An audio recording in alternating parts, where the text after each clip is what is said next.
Not everything is as it looks to you. Not everything is as it seems. Behind every test, behind every death, behind every sunk ship, there is a hidden blessing that is only known to Allah. You only have a small piece of the puzzle, but Allah has the whole picture. You only have a little microscope, but Allah subhanahu wa ta'ala has the zoomed out. Allah knows everything. Allah knows the wisdom, the good behind it. But you can only, in that moment, you feel the pain of that bad situation. Don't look up and blame it on Allah. Where is Allah in this situation? How could this happen? Behind every difficulty, Allah has decreed some ease. Every one of us in our lives, we have happy moments and we have sad moments. In our happy moments, when we stand the day of your graduation, the day you receive an offer for a job, the day you get married, the day you have a child, in each of these moments, most of us, we stand there and to some extent we take the credit for the good that has happened. We say, Alhamdulillah, I studied hard. Alhamdulillah, I worked hard. Alhamdulillah, I found the right spouse. We attribute always the good to ourselves. And we all have sad days, difficult days. Someone loses a family member. Someone struggles with illness. Someone struggles with some loss. You fail an exam. Get rejected for a job interview. A child passes away in his mother's womb. And when these things happen, we say, Allah decreed it. Qadarullah wa ma sha'a fa'al. Qaddarallah wa ma sha'a fa'al. We say this bad stuff, this is from Allah. But when we have the good stuff, we say it's from ourselves. Long time ago, somebody said knowledge is power. But knowledge is also dangerous. A little knowledge is extremely dangerous. Because when you think you know something but you don't know it, this can cause more harm than good. Many of us, we want to seek knowledge. We hear about all the virtues of seeking knowledge. The fish in the sea seek forgiveness for the seeker of knowledge. And knowledge has so many virtues, and knowledge will reach us to paradise. But the dangerous thing is that knowledge can take us to the hellfire. Knowledge of the Qur'an can take us to the hellfire. Knowledge of the Prophet's Sunnah sallallahu alayhi wasallam can take us to the hellfire. How, you might ask? How is it possible that knowledge can take me to the hellfire? It can, because knowledge is deceiving. The Prophet sallallahu alayhi wasallam informs us that the first person to be thrown into the hellfire is somebody who used to say, I am a qari, I am a reciter of the Qur'an. لِيُقَالَ qari, because he did it to be called, to be known, to be perceived as a reciter.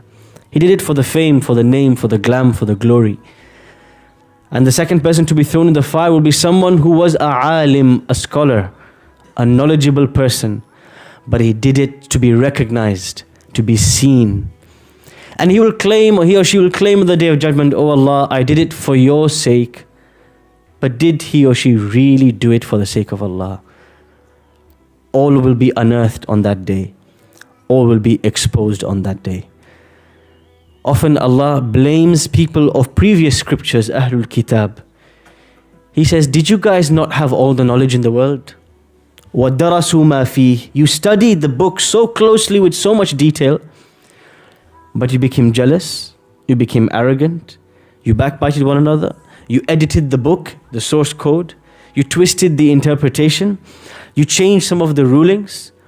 All of those things that you did, it doesn't matter how much you learn if you don't put it into practice. This is the danger of knowledge.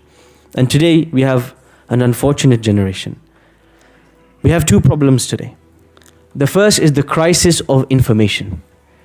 Everyone can find out any piece of information on the internet with a few taps of their fingers.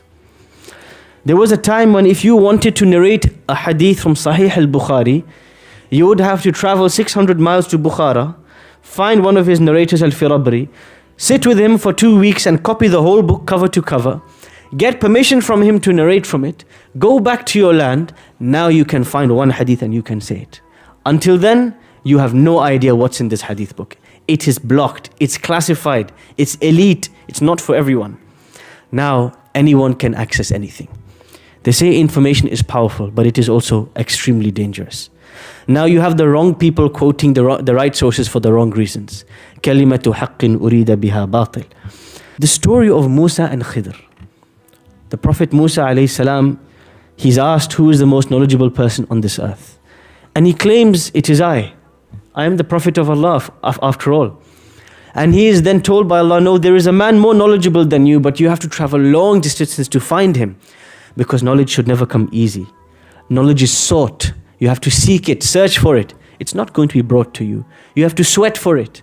How many times in the last 10 years somebody has asked me, Ustad Hisham, I want to learn Arabic. I want to memorize the Qur'an. I said, look, do this. Go to this website, sign up to this course, Furqan College, go sign up, go do this, go this. 3 years later, they come, Ustad Hisham, how do I learn Arabic? I said, I traveled 3 years and I came back and you're still standing in the same spot.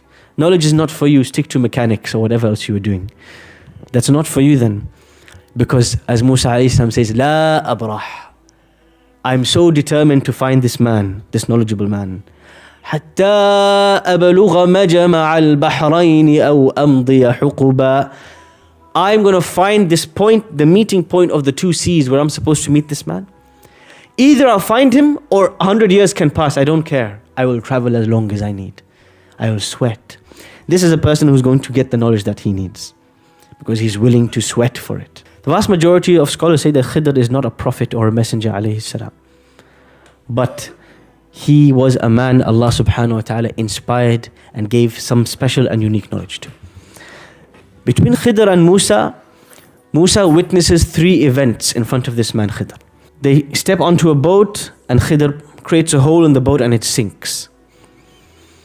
They come across a young man and Khidr kills the young man. They come across a family, they ask this family, can we please stay with you? Can we sleep over here? They say, no way. And then Khidr goes, he finds a wall that was damaged and he repairs the wall. He keeps it upright. And underneath this wall, there is inheritance money for 2 orphans, 2 young boys, young men who lost their father. These 3 events make 0 sense for Musa alayhi salam. In the moment he observes them, he gets angry. Because the personality of Musa alayhi salam, he cannot witness any injustice. He cannot watch with his hands tied. He's going to say something about it. He's going to do something about it. Of course, this landed him in trouble many years before he fled to Madian. But what is the lesson behind these 3 events? Musa alayhi salam witnesses something. He says, what's going on, man? Khidr says, listen, relax. Calm down. Didn't I tell you you need patience if you want to be with me? This happens 3 times. After the 3rd time, he says, listen, me and you, we don't click. You need to go your way. I need to go my way. What's the problem? There's a secret to these 3 events. After the 3 events, Khidr begins to tell Musa alayhi salam what happened. And more importantly, the wisdom behind why they happened. That boat that I sunk, it was because there is a king who was seizing all boats. So if I made this boat defective, he's not going to take it. It was for their good that I sunk the boat. That young boy, that young man that was killed, that young man was a criminal mastermind in the making. That young man was a serial killer in the making. And he had given his parents so much pain and so much trauma and so much difficulty. The ending of his life was relieving for them, and they were grateful for it. And that wall which I rewarded and I repaired, despite nobody being nice to me in that family, and I did them a favor, I did that because underneath that wall was inheritance for 2 orphan boys, and Allah wanted to reward their father for his righteousness.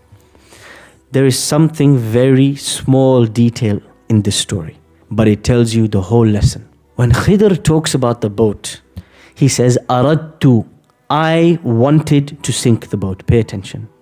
I wanted to sink the boat, Khidr.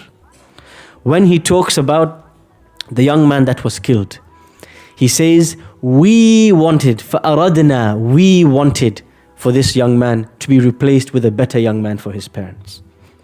When he talks about the wall that was repaired, a favor was done, he says, أَرَادَ رَبُّكَ, Allah wanted.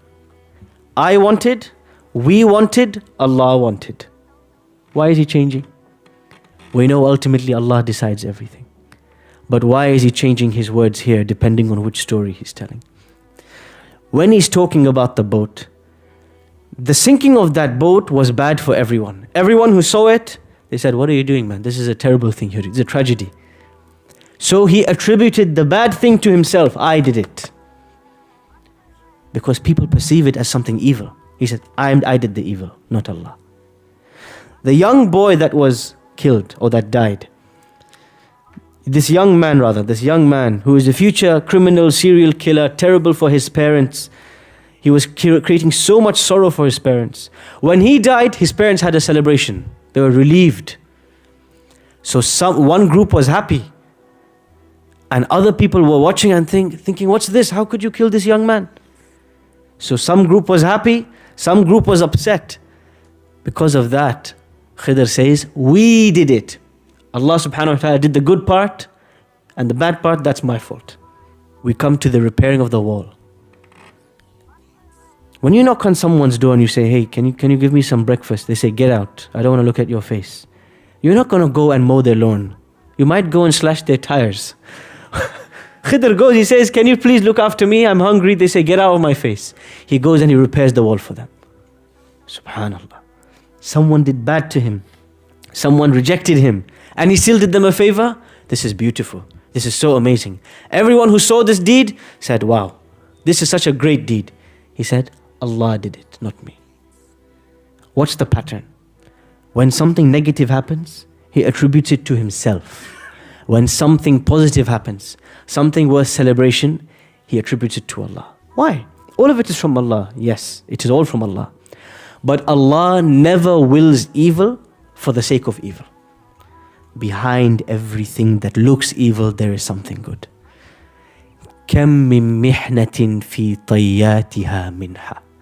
How many a calamity, how often a trial, a difficulty, is behind it is hidden some kind of a gift from Allah.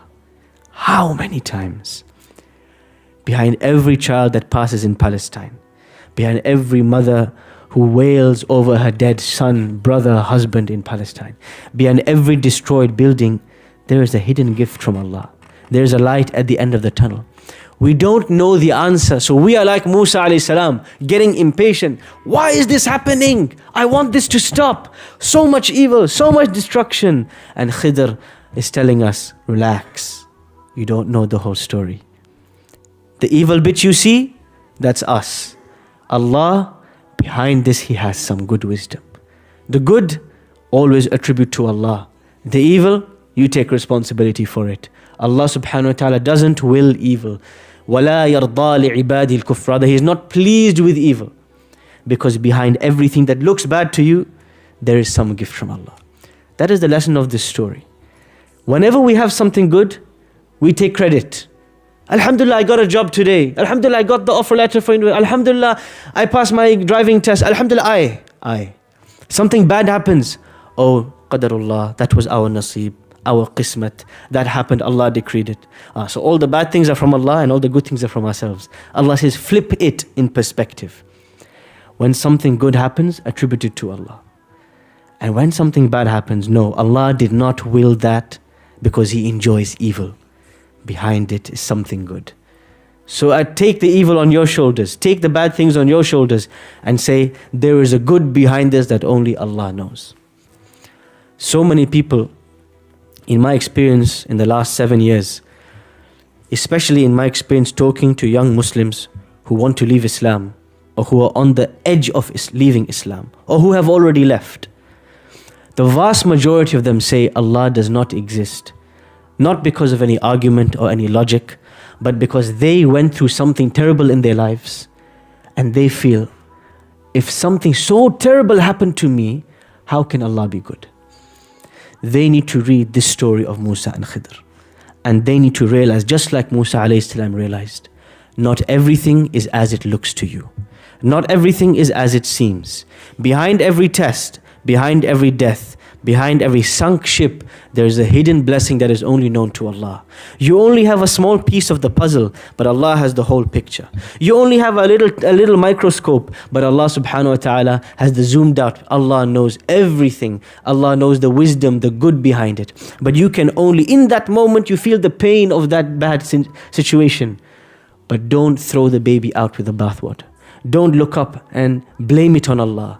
Where is Allah in this situation? How could this happen? Behind every difficulty, Allah has decreed some ease. But we need to have the lens of Khidr. We need to have the patience of Khidr. We need to wait till the day we realize the explanation. Otherwise, in impatience, we blame Allah, we get angry with Him, we become resentful. All of this leads us to one thing: be content with what Allah has given you. Be content and pleased with what He has decided. Who is the best of planners but Him? Who is the best one to decree but Him?